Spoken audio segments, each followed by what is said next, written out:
back to the Hoggie Shuffle. You got your host here, Preston, and your co-host, Robbie. How's it going, eh? We're back talking about big guys, talking about football.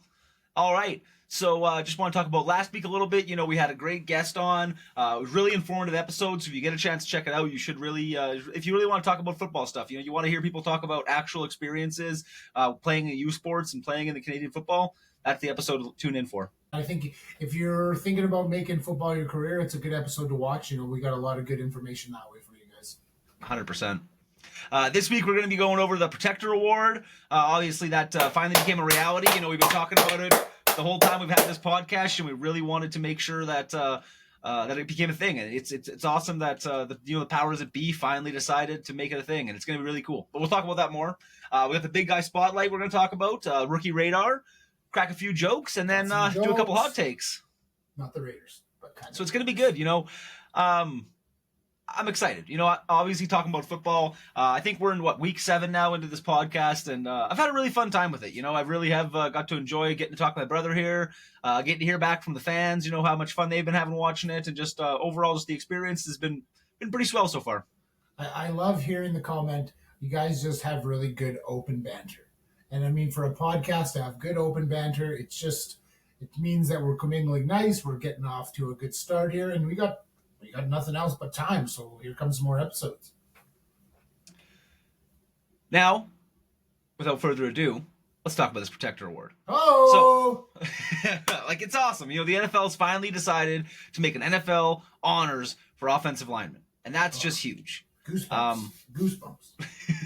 From what I can tell from my reading online, there's going to be a selection panel. A few guys, including Jason Kelsey. You got Whitworth, Orlando Pace, Will Shields, Sean O'Hara, Charles Bentley. Like, there'll be a lot of guys in there that have, you know, they've walked the walk and talked the talk. They deserve to be on that panel to choose who the lineman is. Well, here's a fun fact about this Protector Award coming up. So we'll go through, like, your offensive MVP, defensive MVP. You know what I mean? There's 1-2 guys on your team, 2 guys maybe that are going to win a defensive MVP, and 1 possible guy on your team that's going to win an offensive MVP. Right? But the Protector Award, you got 5 guys per team that are out there doing that big job every single day. Oh, yeah. It's going to be so tough when you look at teams like the Eagles and the Lions and the Commanders who have really set up their offensive line for success. It's going to be tough. Like, how do you pick one? From what I can tell, the criteria, so it's going to be based on 5 things. You're going to have skill metrics, so it's your pass block win rate, your run block win rate, penalties allowed, sacks allowed. Like, that's obviously a big part of it. Yeah. But it's also going to be your impact, you know, your contribution to the team's offensive success, your leadership, display of leadership, teamwork, consistency. It's going to be it's going to be about your durability. So games played and snaps taken, as well as the strength of performance. Strength as well as the strength of the opponent. So performance against high-performing defenders. So if you're going against a lot of subpar guys, those stats aren't going to mean as much against a guy unless you're going against the Jalen Carter, you're going against the Bosa, you're going against the any of those really big name guys. That's going to mean a lot more for sure. Right. Let's go. The significance behind this award is and I would say it's outlandish. It's otherworldly. Like, this should have happened 30 years ago. 100% should happen 30 years ago.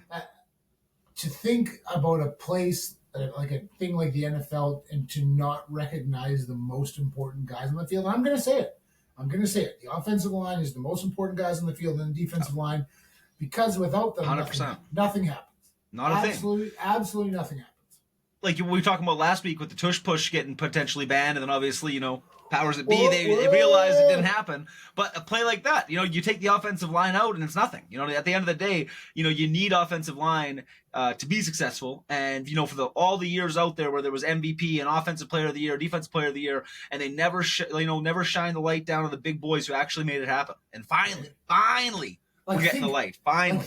Think some of these offensive linemen in the past, like I'll just name one off the top of my head because I was just talking about him, Trent Williams. 100%. Like that guy. The guy would have been a 3 to 4 back-to-back champion. You know what I mean? He would have kept winning the award. There was a point for about a 5-6 year period where there was not a guy in the league that could even touch on him. Like that moment between him and Richard Sherman when Richard Sherman was just being an idiot. Like he Richard just Sherman punches him in the mouth. He's like, "What are you going to do?" "I'm going to punch you in the face." "Well, go ahead," and just clocks him because the dude has, you know what I mean? Like when you're an offensive lineman, like one thing that comes with being an offensive lineman is you can't be afraid. So once you get over that afraidness of being against another grown man, like once that goes away, it's gone forever. Like, you just don't get that back.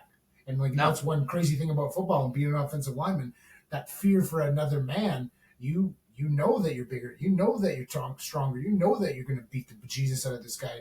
So again, it's crazy. I'm so amped up about this. Just 100%. And then we got some people that I've been reading that could be early candidates for the award going into next year. You got Penny Sewell, Laramie Tunsil, Cam Jurgens, Tristan Wirfs, Joe Thunney. Now I don't see him on my list, but Jordan Mailata is definitely on that list as well too. I mean, him and Lane Johnson. I mean, there's a lot of guys out there that are going to be fighting for this award, man. Like, there's so many dogs that potentially could win this award. It's going to come down to the best of the best, and that's the coolest part about this. You look at Penny Sewell, fresh off first team All Pro selection. Huge contract, $112 million. But I guarantee you, when he comes out and he puts that helmet on, he is going to be hungry because he's going to want this award. Because you're going to be 100%. Like, and let's talk like the first guy to win this award. You know what I mean? Like, it's going to be legendary. And I would like them to take that award and I'd like them to give it a name, because we have all these other trophies. Like, we have all these other trophies that carry this great significant name behind them, and like the Lombardi Trophy. And, you got the Man of the Year award, the Walter Payton award. Like, I would love to see this award be named after one of the greats from the past. 100%. You know what I mean? Like, they like the Larry Allen Award, or, one of those really, like, honestly, he was such a great offensive lineman, man. He deserves his flowers. 100%. And you got like a guy named Laramie Tunsil, transitioning to Washington this year. Like, I was just talking about how good Washington's offensive line is going to be. Like, that guy is going to be hungry for this award, because he is a true day in, day out, coming to pound you offensive line. Like, and then you get Cam Jurgens. Obviously, in the last year here, he stepped in, taking over Jason Kelsey's role, and he's really been a center on the offensive line. He's been an absolute dog. He's really just emulated everything he possibly could to be that same monster. Right. You got Tristan Wirfs. Like, what do you say about Tristan Wirfs? Like, that guy, from what he did with Tom Brady, just an absolute monster. And he could play both. He could play right side. He could play left side. You need him to get a couple reps at guard. That guy's getting it. He's getting after it. And then with the Bears having Thunney, I mean, he's an absolute monster. He's bringing that stability to those young guys that they're drafted. I think they got those two young guys in the draft. I mean, it's just it's going to be unreal to see these guys. And I think you're really going to see a race at the end of who's the absolute monster in the league. And I think it's going to make them honestly play better, because now there's something to play for. Now, I get it. There's something to play for, the Super Bowl, the millions. But a lot of those guys, they want those personal, they want those personal awards too. And as a lineman, especially offensive linemen, you're so integrated with being a top 5 guys that you don't think about those individual things. Right. And now you're going to have specific tackles and guards that are going out there trying to earn an individual award. Like, it's going to change the aspect of the game. So, quick, before we jump into the next segment, if you had to put a name on that award, team bias, you can pick whatever name you want. Who would you pick? I mean, if you're going team bias, pick whatever name I want. It's right there. Right? That's the Jason Kelsey Award all day 100%. Long. And for me, I think about, the Raiders' great past. And for me, a guy that stands out there would be Art Shell. Like, the Art Shell Award, like, he was detrimental to the Raiders. He came back. He coached the Raiders. He was the head coach for a couple seasons. But, I mean, for me, I just look at that guy and just know that that's the name that I would put on.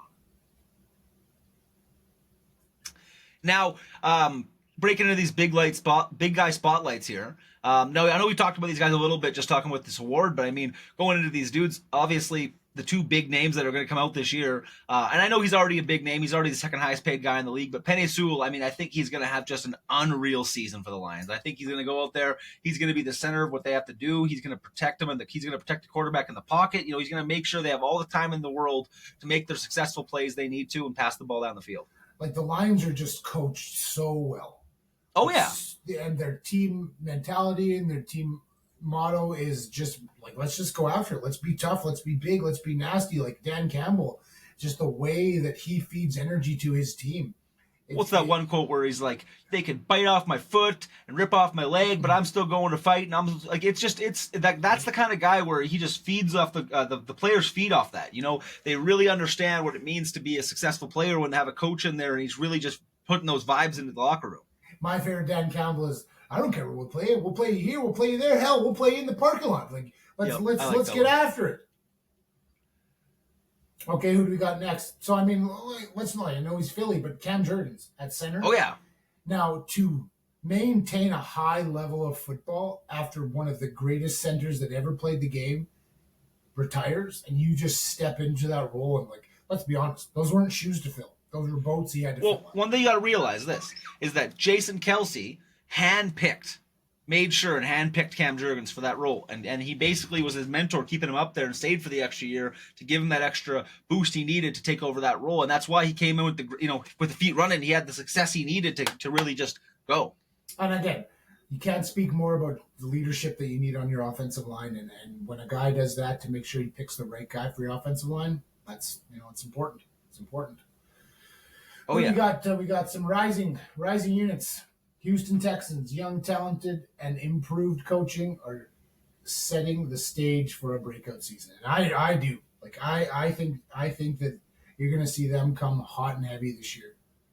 And like I said, going with Texans, I mean, having Darius Henderson, you got your tackle out there, having guys like Scruggs, having guys like Jalen Thomas. I mean, those are all guys that are going to be dogs in that young offensive line to really improve that young talent and make sure CJ Stroud has all the time in the world. 100%. And the biggest thing comes down to the effective coaching strategies. I mean, the coaches out there that are making sure these young guys are building up, getting the veterans come in there, getting them in there. It makes all the difference. Right, and then you look into the fact that it's just like, hey, we got these young guys. They are more than capable. Let's get them in there. They're young. They're ready to go. Like, let's get these guys emerged into the pool. Like, let's get these guys going now. And I mean, that's the beautiful part about football. 100%. Is the fact that guys are coming out of college football ready to play in the pros. Because now with all the NIL and all the things going on, they're already understanding, hey, I'm getting this money, I got to set it aside for my future. Like bing, bang, boom. They're not coming into the league, getting their millions of dollars and blowing it and worrying about what they're doing with their money. They're showing up ready to play football. 100%. Man. And that's the biggest difference now is you get these young guys that are starting to they start training when they're 5-6 years old. They gear all the way up. By the time they're 19, 20 years old, they have an agent already. They're going to never get agent in the NCAA. He's taking 2-3% of those contracts. They're coming into the NFL. They're signing their big deals. He's making this money and like look at Membu. He was sitting there going, wow. Look at all this money he's making. But they understand because they've been trained up. They've got media training since they were 17 years old. They have all these different things to set them apart from the other generations that it makes them so much more successful at a younger age. 100%. And that goes into the next part is the rookie radar. I mean, the early O-line standouts we're seeing. Who do you see in first there? We got Mims from the Bengals. We haven't got to see too much of him. He's definitely taken early reps. He's definitely impressing coaches and teammates in rookie camp, showing potential to start early.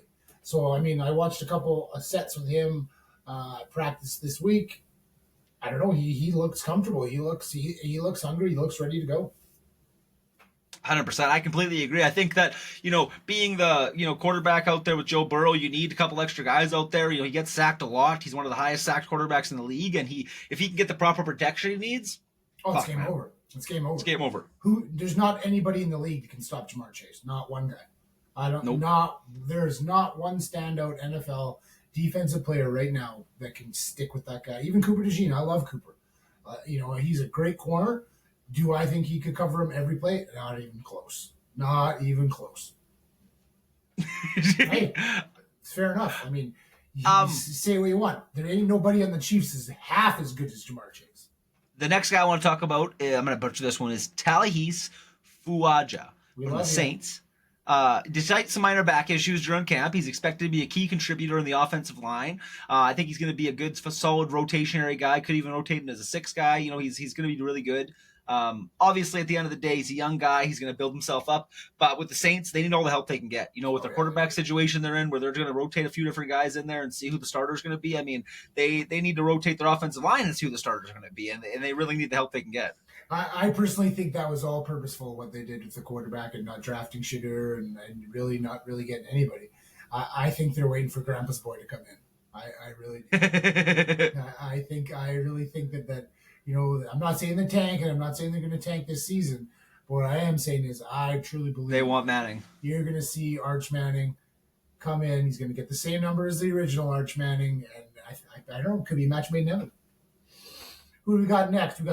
This guy we've been talking about for Talked about him months. lots. Oh yeah, Calvin Banks Jr., 9th overall, and he's bringing the beef with him. He's a decorated college athlete. He knows his way around the weight room, obviously, and he is just one mean SOB. Now he's probably going to start for the Saints. I'd be really missed if he didn't start for the Saints. It'd be a little weird. I honestly think he'll be a day one starter. 100%. Like, he's an absolute monster.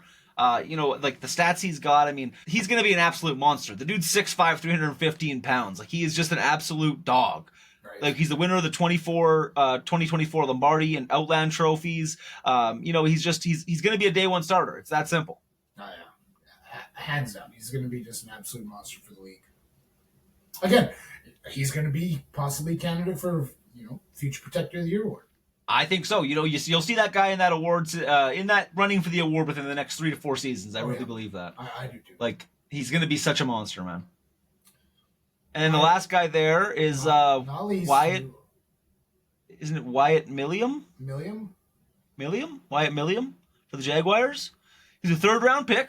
He's got a strong college resume, and he's aiming to make an immediate impact. That's a guy, again, possibly going to be a rotationary guy rolling as a 6th man. But, I mean, overall, I think he's going to do really well in offensive line. I think he's going to flow good with the system up for the Jags. They got their new guys in there, Travis Hunter. But I think that the quarterback they have there, because they still have Lawrence, I believe, and I think he's still going to be, he's still, he hasn't proven himself quite just yet. But I think with the right offensive line, you can see more success out of him.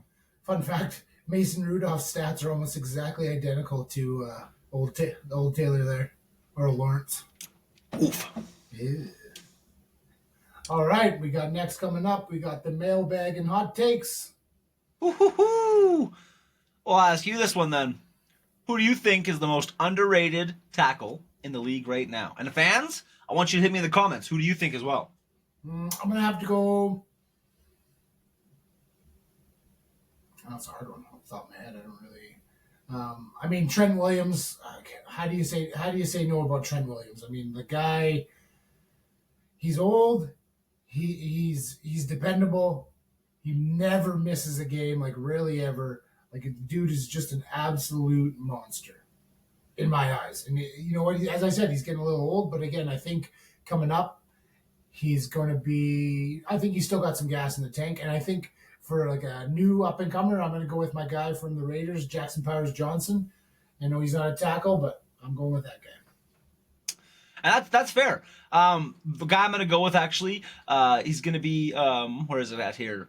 Garrett Bowles of the Denver Broncos. Mm-hmm. He did have a consistently high performance level, but he's often been overlooked in the discussions when you're talking about like elite offensive linemen. Like he was 7th among tackles and pass block rating with a 93.4%, anchor in the Broncos offensive line. He had a run blocking rate of 74.9, and he was placed in 7th among tackles in pressure allowed. He did have a higher number of penalties, though. He's 15 in total, so it's comparable to other top tackles when you talk about like Laramie Tunsil or Deion Dawkins. And despite these impressive metrics, he's yet to receive a Pro Bowl selection, which is really weird because when you're a guy that's top 7 in the league with a 93% pass block win rating, you think you'd be, in the Pro Bowl possibly. Honorable mention, I'm probably going to say Zach Tom of the Green Bay Packers. First full season as a starter last year. He emerged as a very, reliable right tackle despite his versatility and his consistency. His ability to adapt and perform at a high level made him a very valuable asset in the Packers offensive line. And, I really think these guys have really shown what it means to be an offensive lineman. Just haven't got the love that it's shown them just yet. But they're going to get it. The light's going to shine on them soon. And the guys like us, we want to shine it. 100%. All right, next question. This is a tough, sticky question.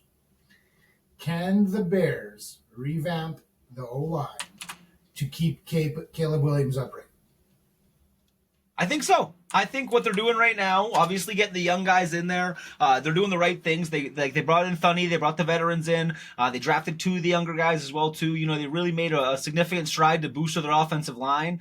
Obviously, getting Drew Dalman as a center as well too from the Falcons. He was one of the top centers available in free agency. They got Jonah Jackson traded from the Rams.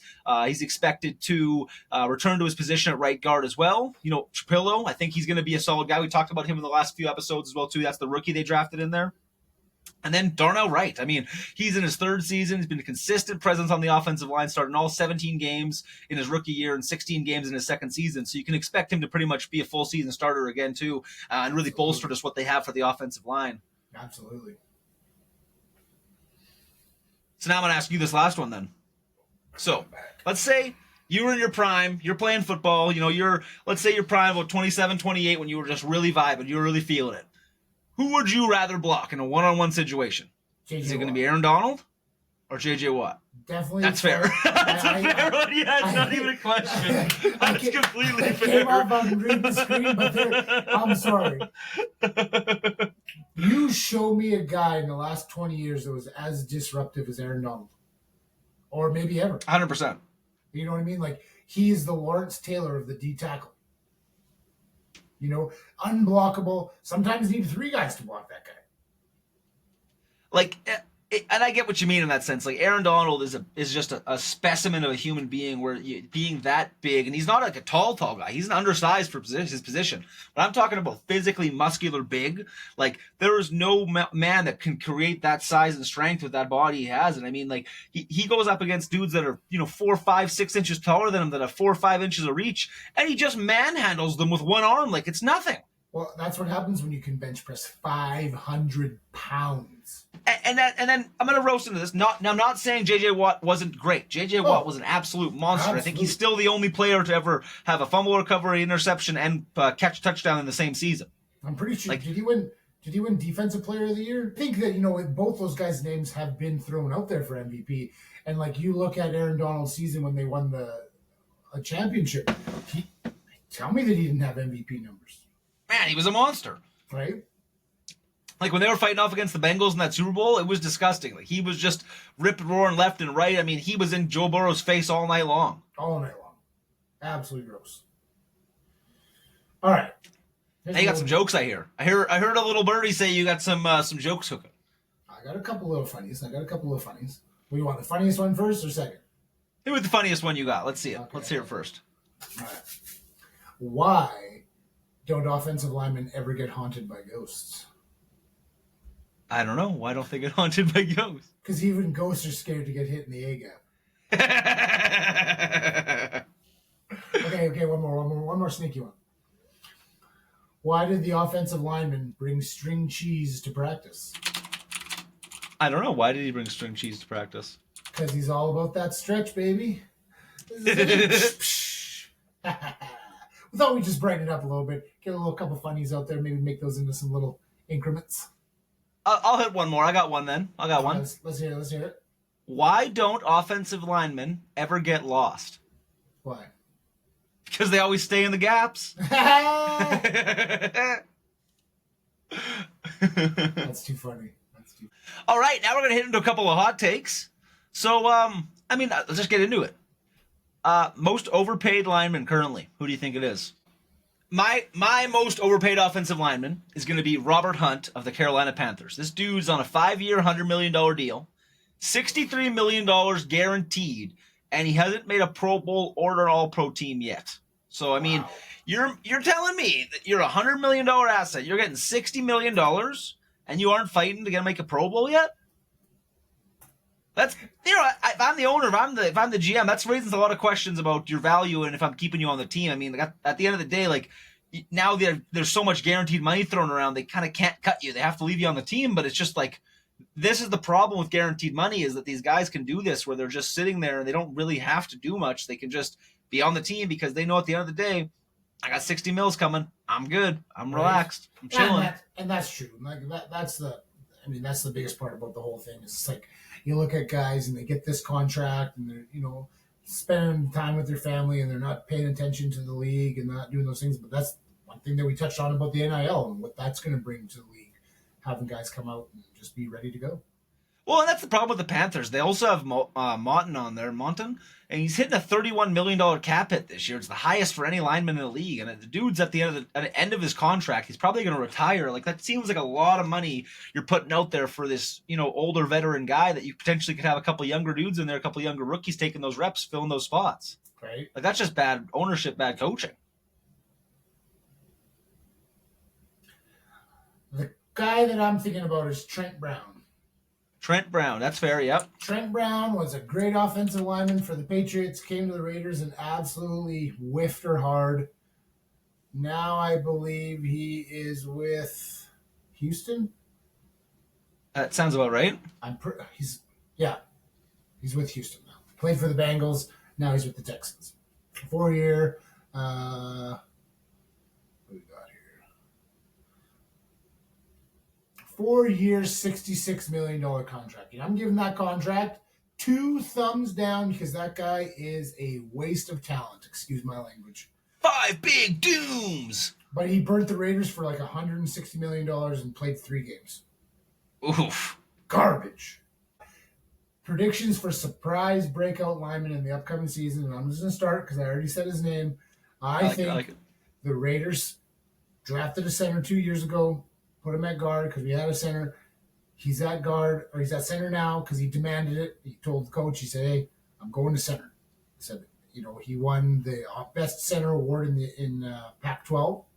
I think I know what you're talking about. And I think that Jackson Powers Johnson is going to be an absolute monster for us at center this year.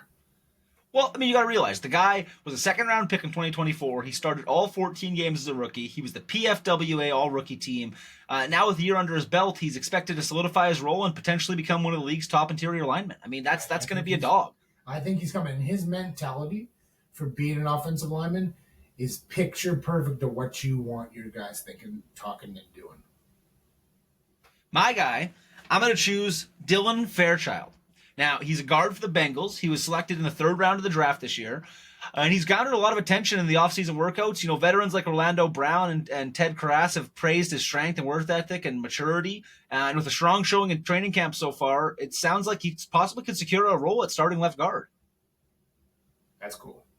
Right? I mean, and I think he's gonna do it. I think he's gonna really push. A couple of honorable mentions. Obviously, we've talked about these guys lots. Membu and Kelvin Banks Jr., they're both rookies. They're both going to be starters this year. They're both going to be absolute units. I'm telling you right now. I wholeheartedly agree with that statement.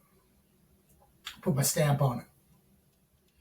Like we've talked about them so much, it's almost like we're beating a dead horse here. But at the same time, I'm not going to stop talking about these guys. Our whole point of this podcast is to bring the vibes up, bring these information up about these young guys. Let it be known that we're not going to stop. We're going to keep talking about them. Hell, I'm going to talk about it more. I'll bring it up again. Kelvin Banks Jr. is going to be a dog. Right. My guy, I think this year, that you're going to see Aiden Hutchinson come back from his broken leg and be an absolute terror nightmare in the NFL. Yeah, I think that he might even, take that frustration of having to watch his team do what they did, and hats off to the Detroit Lions for how great of a season they had last year. But I really think you're going to see that guy absolutely light a. How many of the guys we're talking about had 5 head coaches in 5 years? How many of the guys we're talking about battled the addictions he battled and bounced back to being the person he is and where he's at in his life? I mean, goddamn, the fact that of his story just resonates with. If you guys, I'm telling you right now, fans out there, if you don't understand, if you don't know, research the Max Crosby story. I promise you, it is such a beautiful story of just, battling addiction and overcoming it and just getting to the NFL and just, praising everything and leaving everything to God and just, it's an unbelievable story. And don't forget, when you type Max in, it's 2 X's. Because when he was born, he was double XL, baby. Obviously we're going to wrap up a little bit here. We talked about the Protector Award and the importance of it and really just, going back to that again too, it's such an important thing because, offensive linemen, they don't have flashy stats. We don't get the viral touchdowns. We don't get the viral highlights. But every play starts with our execution, and without solid protection, quarterbacks get sacked, run games stall out, offenses fall apart. It's such an important thing. And despite our critical role, linemen rarely get the individual accolades. Quarterbacks get the MVPs, receivers and running backs get the offensive player of the year, and linemen get nothing. Linemen get a cool shout out here, or maybe a quarterback's going to, after he wins MVP or they win the Super Bowl, buy him some watches or some vehicles. And I mean, it's cool and all, but it's nice to finally get talked about. And the award, it's not just about pancake blocks and win rates. It honors the total package of communication, pre-snap reads, anchoring under pressure, helping younger teammates out. It's about embodying the glue of an offensive lineman. You look at Whitworth, right? And, hearing the story about Whitworth and when they played in the Super Bowl, and one of the guys that played on the Bengals, I can't remember his name off the top of my head. Whitworth, when he was in Cincinnati, went to that kid's school and read him a story when he was in kindergarten. And this guy was so impressed about how big and how gentle and how amazing that Andrew was, that he literally set himself on a trajectory. Path to success, and I'm going to the NFL. He did it. 5 years old, he knew that, hey, this guy, he's just the nicest, biggest guy, and I'm a nice big guy, and I could do this too. And he took that from Andrew Whitworth, and he made a life out of it. Because that's the attitude you want from your offensive lineman. You want your offensive lineman to be doing the right extra things. Well, and that's the whole point of this award. The award, it changes the narrative. Too often are we only noticed when we mess up. We get a holding call, or we get a block in the back, or we're too far downfield. But this award, it flips the script. It celebrates the consistency. It celebrates the strength, the intelligence that telling these young linemen, you matter. You're being watched, and you can be great. Right. Best part for me is that it's backed by players and coaches as well. It's not just one guy out there. It's not just two guys. It's buzz from all around the league, from far to from up to down, from north to south. It's come from inside the locker room. It's come from guys like Trent Williams, Jason Kelsey, Darnell Dawkins. It's coming from all these recognizable guys, Andrew Whitworth, that really pushed for this award to finally happen. Right. Let's talk about the next big thing on the list. Who's going to be the Madden cover this year? Ooh. I mean, there was some big names out there. I think personally, it's going to be Saquon Barkley doing the reverse hurdle. That is going to be the cover of Madden. It'll be the craziest cover of Madden ever. It's going to be the cover. I'm telling you right now. It's going to be Saquon Barkley doing the reverse hurdle. It's going to be insane.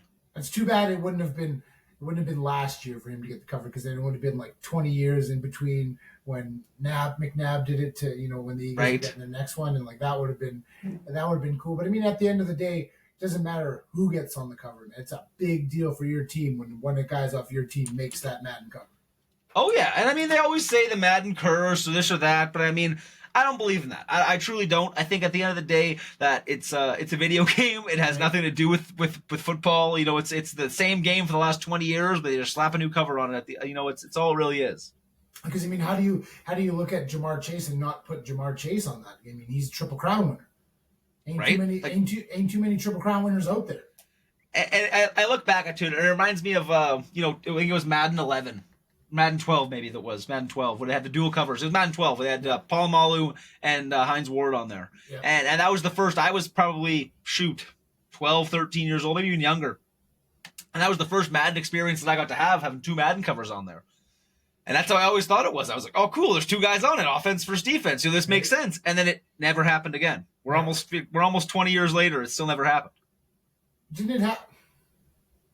No, it's the only time they had two players on it. I thought Mahomes had one like that. No, but there's alternate covers. But I'm talking the actual specific cover. Mm-hmm. I mean, my favorite out there, I mean, I think it was 05, 06 not 05, 06. It must have been 09, sorry, when Brett Favre was the old man on the cover of Madden. That was cool. Oh, yeah. That for me was just absolutely the coolest thing ever seen. Somebody that's played in the league for 20 years and all of a sudden, boom, they're on the cover of Madden. Well, all right, guys, that's the main meat and potatoes of the podcast here. Obviously we want to hear from you guys. We want to hear the lineman stories. We want to hear everything from you, whether it's going to be a legendary pancake block in high school, a story about your favorite teammate in the trenches, a question about O-line technique. We're opening the floor. Hit us with your best lineman stories, anything you want to ask. We'll feature your favorite in an upcoming episode of the next Hoggie Shuffle. right? And don't forget, no questions too big, no questions too small. You want to know where we're from, or you want to know something about football, you want to know something funny, just let us know. We're here for you guys.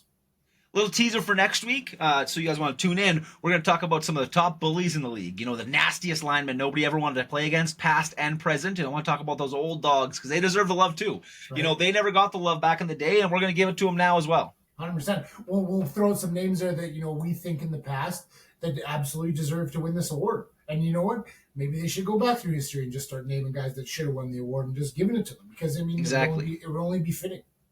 Counting world championships, you know, I'd be Right? counting Larry Allen on the award.